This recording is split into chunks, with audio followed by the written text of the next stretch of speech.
Realtist Real Talk Podcast.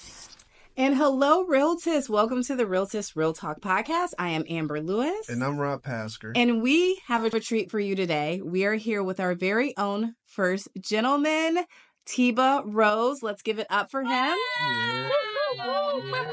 He is, so just a little introduction. Like, I had to write everything down because he has so much going on. It's so wonderful. Author, commercial and residential real estate owner, and entrepreneur, and everything else under the sun. So we're excited to be able to have you here. We are in Charlotte for Midwinter Conference. So first, let's start with, are you having an amazing time? I am having the time of my life.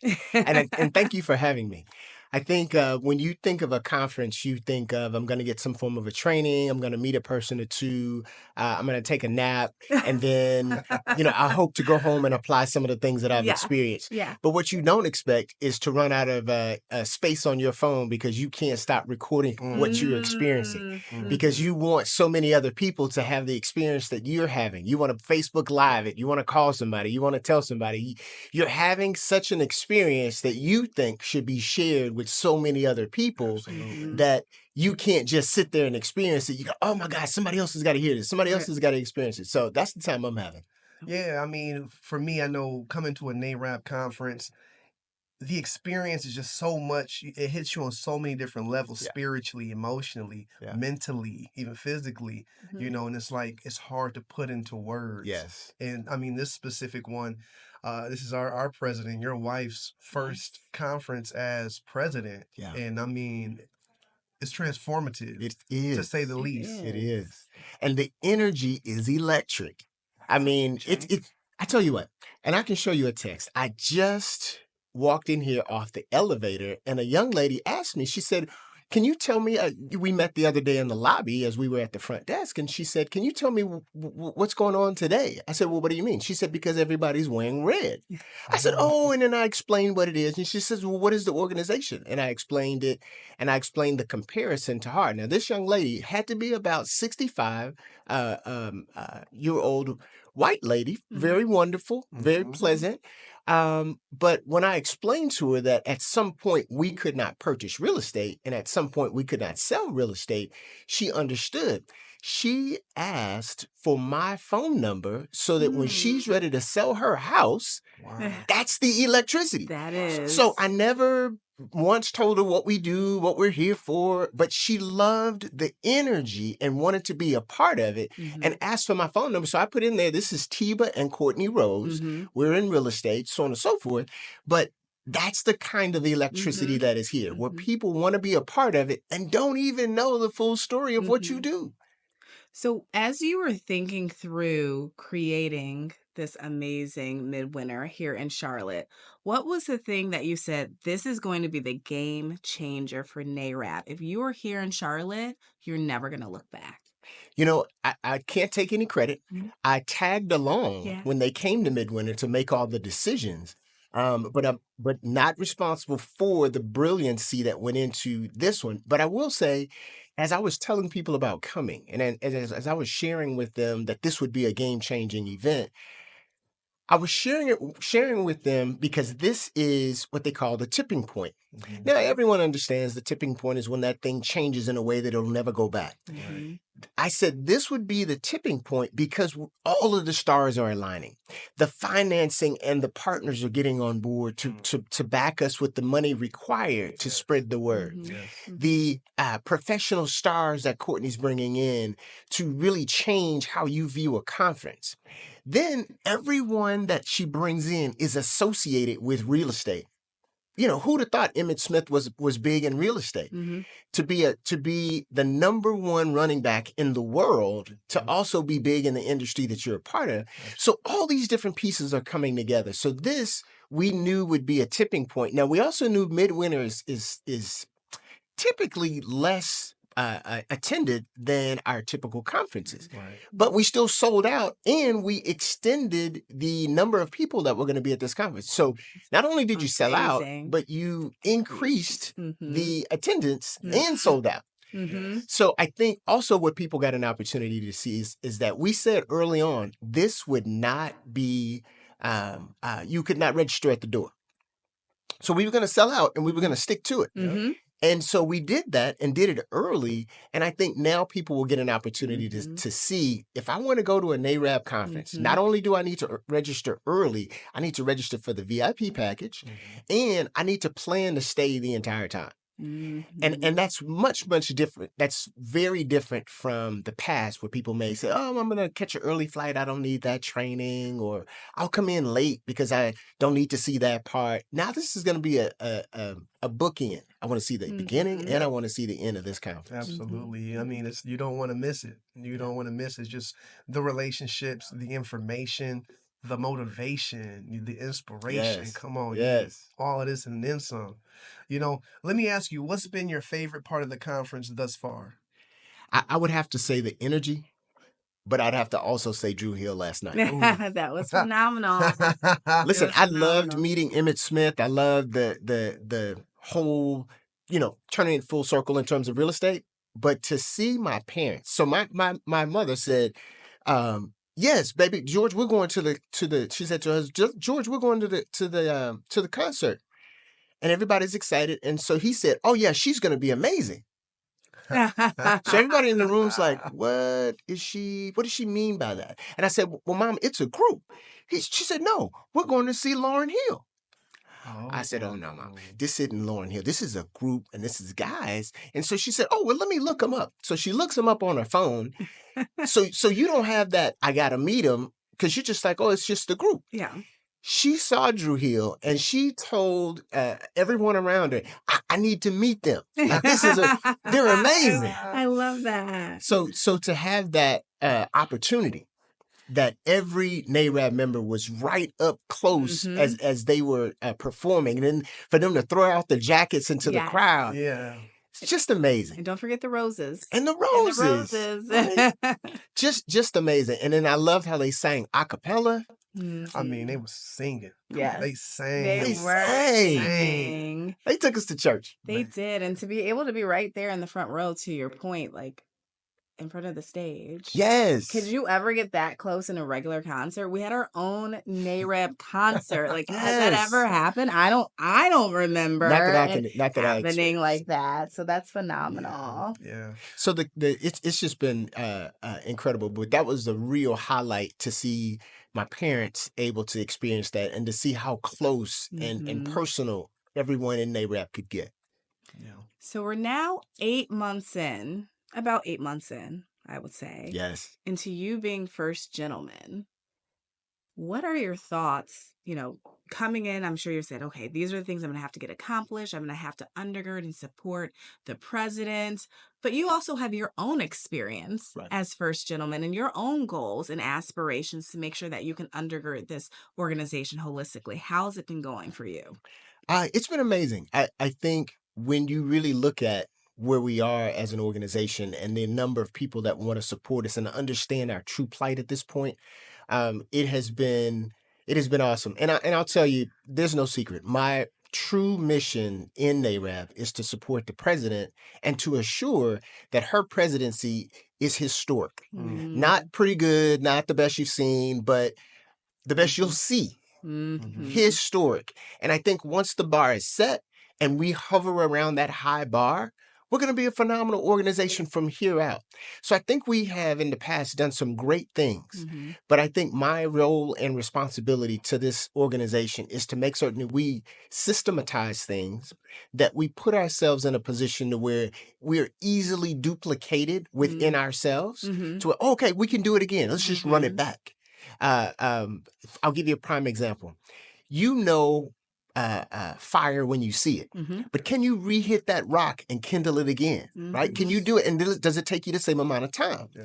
So the president is systematizing how a party is run, systematizing how excitement is created, systematizing these things so that the next president can easily step into that and say, okay, I'm going to take the same DJs, I'm going to take the same event coordinators, I'm going to take the same everything and just do it on a larger scale versus create it. And I think in the past, presidents have had the opportunity to do things their own way. So what they've done is they've recreated it in their image. But the problem with that is now we have to learn all the curves and nuances of that image. Now, with everything being more systematized, I think we will be able to scale up much faster than we have been able to in the past. Yeah, that's powerful. I think creating that continuity is key, especially for future leadership, because if we don't have to spend time recreating the wheel, if we can focus on strictly elevating the organization, adding our pieces to it, adding rungs to the ladder as other people add their rungs after, we'll continue to go up and go higher. Yes. While it's taken us 75 years, I think as we move forward, it'll take much shorter time to make a much larger impact. As we were sitting here in one of the panels, and the president of Sigma says, this is what I'm going to do, and this is why I am working with you wholeheartedly. And then the president of Kojic, or the executive director of Kojic says, this is why I'm bringing my platform to NAREB. And then so as we went down the line, and the Mayor's Association, as we went down the line of why everyone is bringing their platform and merging with us to create the synergy and the energy, and then to have the national support of being able to market this across the country, unheard of. So I think I will know that I've done a good job when the president can take these things off her shoulders, because there's systems in place and she doesn't have to think of and create and do. She can more so ensure that those systems are running properly. And that is really my job. I mean, number one, when it comes to execution and quality execution, you have to be undergirded well. And what I'm hearing you say, which I think is phenomenal, is the support system that any president needs. You need to be undergirded. You need to make sure that your goals are obtainable. You need to be able to have that person that you can speak to, and just all of those things. So number one, kudos to you, because it's a large job. Yes. It's a large job, and it doesn't go unnoticed. Another large job is getting our members from Midwinter to National. That's coming up here soon. That's going to be in New Orleans. Can you do a call to action for our Realtist members? Get them in the door. Why should they be there, especially if they weren't here in Charlotte? If you've ever wanted to change your life economically, if you've ever wanted to connect with a network, so locally you go to network events all the time and maybe not much comes of it. But if you've ever wanted to network and have people help you from across the country, you can't miss this next conference. You can't, because the connections you'll make, the things that you will learn, and the energy that you will get at this next conference will be phenomenal. Listen, we are going to sell out at this next conference. We've increased registration, but we're still going to sell out, and we're going to sell out early. If I would say this, you need to plan that at least one of your closings a year goes to your education. So it's not like, oh, I didn't plan for it, I don't know if I have the money. Yes, you have the money, because one of your closings goes toward making you better in your industry. And that's what you want to spend your money on. The Midwinter, the next conference coming up, and all of the trainings in between. So the local trainings that you have, it will change your life. And I tell you what, anybody that didn't have the VIP pass on this last one are regretting it, and we'll have it coming up. Before we leave this conference, we're already going to be a few hundred people deep before we get to the next conference, because we're going to have people register. Before we leave today, people will be already registered for this conference. So what I'm telling you is that aren't that many seats left already. When you're listening to this message, there are not that many seats left. Don't miss it. It will change your life. I got to do the air horn for that. Mic drop. What is left to say? Well, after that, I want to learn. I want to learn more about Mr. Rose. Tell us. You're an author. Can you tell us about your book? So I wrote a book called You're Closer Than You Think. And in that book, I talk to young adults about the things they need to know. We all remember our parents saying, stay out of grown folks' business. The problem is grown folks never circle back to tell us grown folks' business. So here it is. you and your parents are at an impasse. You want a lifestyle that they say is not designed for a child. But you say, I'm no longer a child. I'm 18, I'm 21, whatever the age might be. And so you say, it's time for you to go. And your parents say, well, if you feel that adamant about it, you can leave. Yeah. The problem is, we still never circled back on that grown folks business, but you're gone.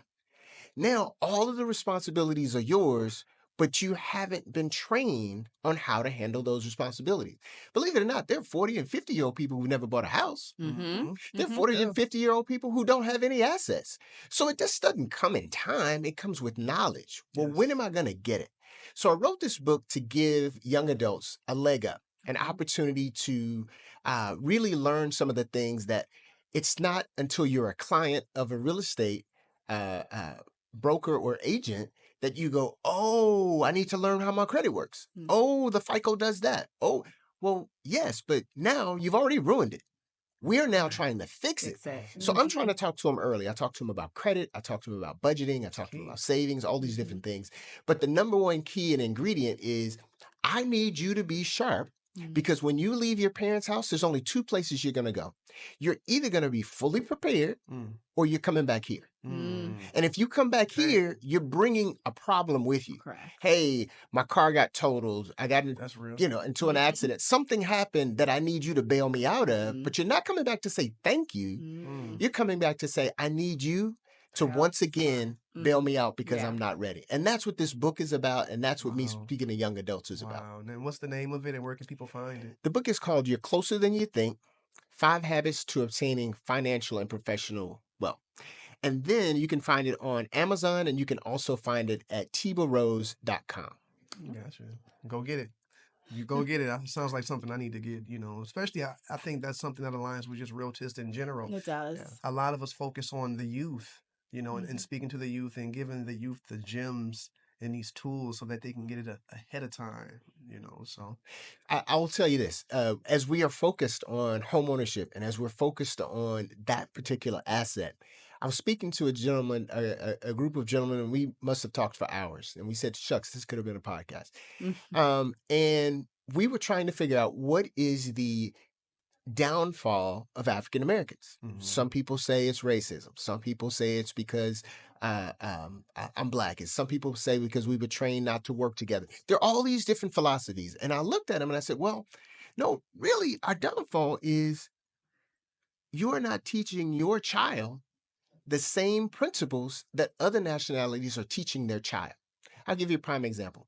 If I want what I see and I'm young, my parents say, hey, save up your money and you can get it. What I just taught you was save up all of the disposable income you have and give it to someone for something shiny and pretty.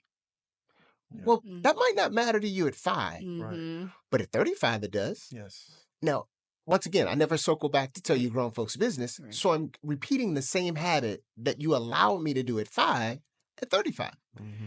Young man has a Mercedes and it's gorgeous, but he lives in an apartment. Well, my mother said, if you want something, save up your money. I saved up my money and I bought the car. I didn't have an asset, but she didn't say, get an asset. Right. So I think our challenge and where our growth can come from is when one of us purchases an asset, we discuss it with our children.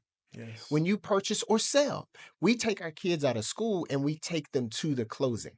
I need them to see the final numbers. I need them to see how much we made. And I need them at an early age to understand where the money came from and how we used it. And if we can do that, we can speed up this generation of homeownership. We can speed up this generation of being prepared. And we can take away the opportunity or the need to even have a loan. Yes. I need a loan because I don't have an asset, or I would borrow it from myself. But as we educate ourselves, as our kids watch us have a home, great. But come with me when I buy it. That's it. Sit in here.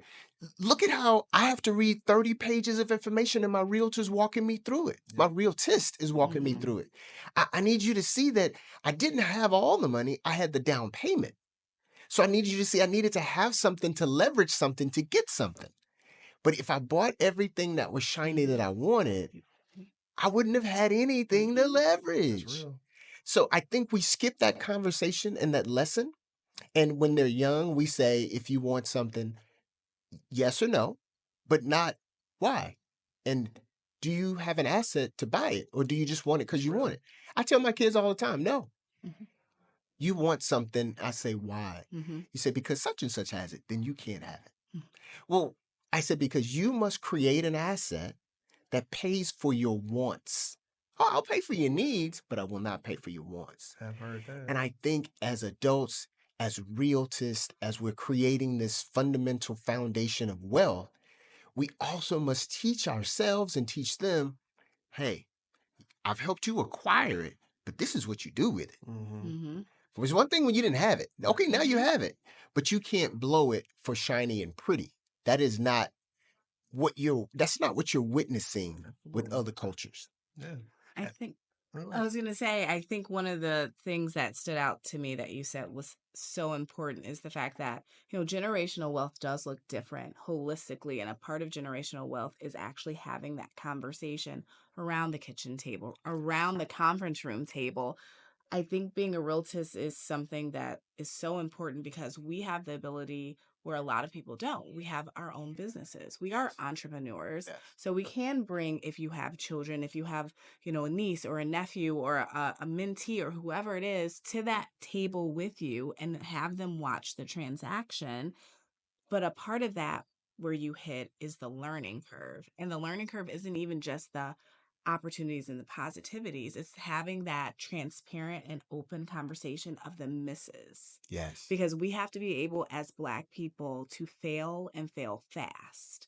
And that's something we don't know how to do. And that's something that I think you're teaching also as a part of your group or your book as well, because it's okay to fail. Yes. It's a learning opportunity. If I fail and then I can teach you why I failed, then you're not going to fail in the same way. And now your learning curve has lessened. And as Black people, our learning curve is so long and we have so many missed opportunities and so much money that we're leaving on the table. So I'm excited to hear that all this goodness is in that book. And I think that we should all cop that book. Absolutely. Because I think 100%. Everyone needs it. Well, absolutely. Yeah.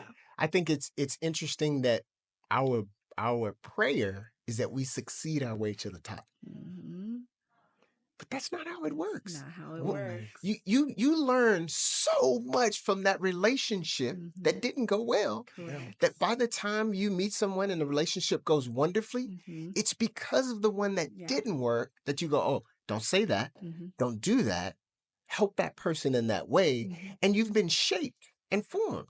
But I think when we don't want to fail, and we believe we're going to succeed, and then the next thing we're going to succeed, and the next thing we're going to succeed, it's a misnomer, and no one doubles back to say, no, that's not how I got here. That's not how it works. Yep. I do want to tell you one secret. Yes.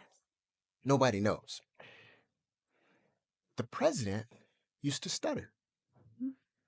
At 23, she had a stuttering, and it would only be when she needs to read a speech or communicate, and people would notice it. And she went to a therapist and she learned how to slow down, how to be clear. Don't think faster than the words can come out that you're speaking. And she became better, but she was still nervous. So people would ask her inadvertently, hey, can you give a talk on this, or can you say this, or can you give closing remarks? And she would always get nervous because she knew she would stutter. And then people would be judging my stuttering. So what you don't know is there are countless times she's written a speech, practiced the speech to perfection to not stutter. And then they say, well, we're short on time. We won't really need you to do your speech this time. And I would say to her, hey, you're not mad? You've been studying this for days. You don't feel... She said, no, because when the time comes, I'll be ready. And I thought, wow, you mean you spent days studying something that you will not be called on to use, and you are not mad? And so today, when you're looking at this beautifully poised, confident person, you need to know that it didn't come from successes. It came from a lot of work and not being able to show it. But the work, she still did the work on the next speech, and she did the work on the next speech and the next time, and still didn't use it. And I felt like, wow, I'm watching a person who puts in way more work than you'll see the outcome from. Mm-hmm.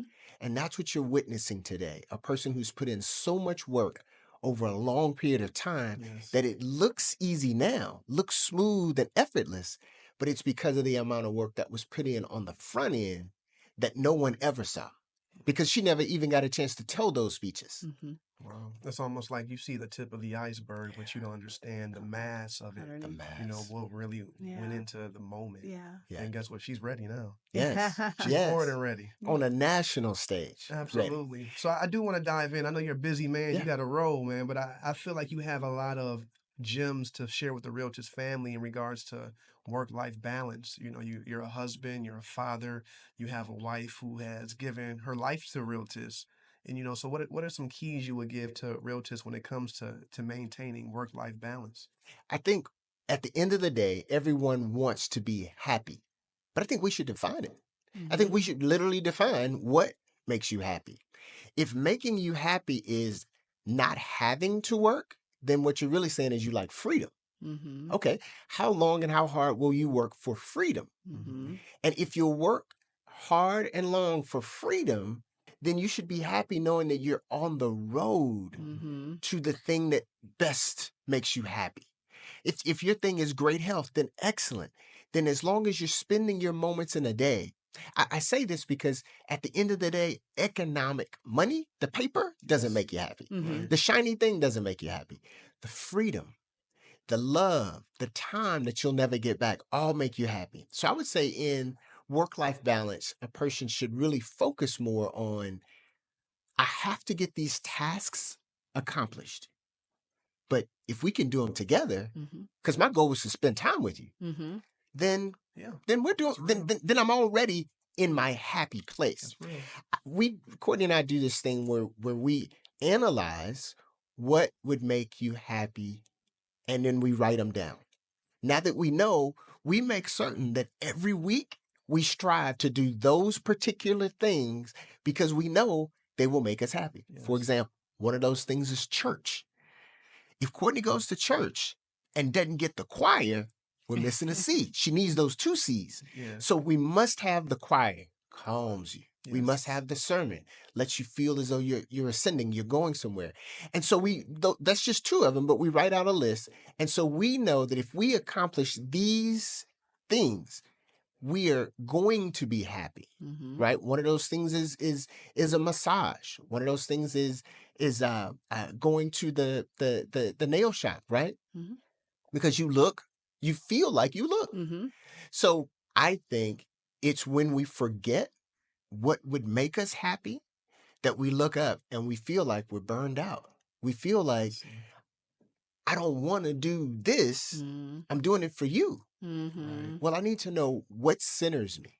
And once I know what centers me, I'm going to center everything else around that so that I stay happy. I'm able to accomplish some things with you. It's a give and take. I'm going to write out what you need. I'm going to write out what I need, and we're going to accomplish it. But I think sometimes you can lose yourself, and no amount of money can help find you. So instead of doing that, let's first find out what centers you, what makes you happy. And we can always pull you back if we can do those things. Absolutely. Knowledge yourself. It is. Knowledge yourself. I think it is. Well, I know that we have kept you very long. This is, again, such a treat, and hopefully you'll come back. It's been a pleasure. With us when we get to National and share some more gems. Can I make 2 requests? Absolutely. I've got 2 requests for the Realtist family. They did a study, and they showed that 70% of us don't have a will. But we're talking about leaving an inheritance for our children's children. I'm going to make the request that you get your will done. I'm going to make the request that when they ask at every conference, raise your hand if you have a will, that the numbers continue to go up.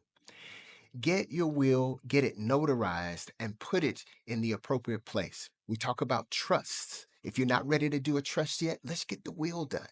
But we must leave your assets to your family with no courts taking up the money. And then the last thing I'll ask.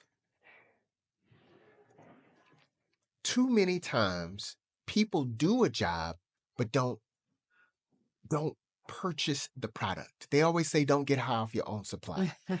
I'm going to ask that every realtist own a home. 100% of our realtors don't own a home, but this is your shot. Any and every resource you need, we will tap into it to get you your own home. Even if you decide not to live there, but you just want to own it for the asset. Every realtist needs to own a home so that when we raise our hands and say, who owns a home? 100% of the doctors do this. 100% of the realtors have this. And that is my plea to all of our realtors family. Let's first save ourselves. Just as they say on an airplane, first put your oxygen mask over yourself.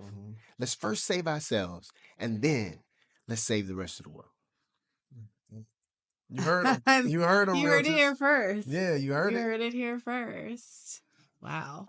So yeah, mic drop. Mr. Rose. Yeah. Yes, sir. Class act. Thank you. Thank you very We much. appreciate all the work you do. You're an inspiration. Thank you. It's been a pleasure. It has been a pleasure. And we'll see you. Well, actually, we'll see you before National because we have our 100 city tour coming up. Oh, my God. Right. And so that's exciting. But after that, then we'll see you at National. So a lot to come. You're making history. Yes. Yes. Thank you. Thank you.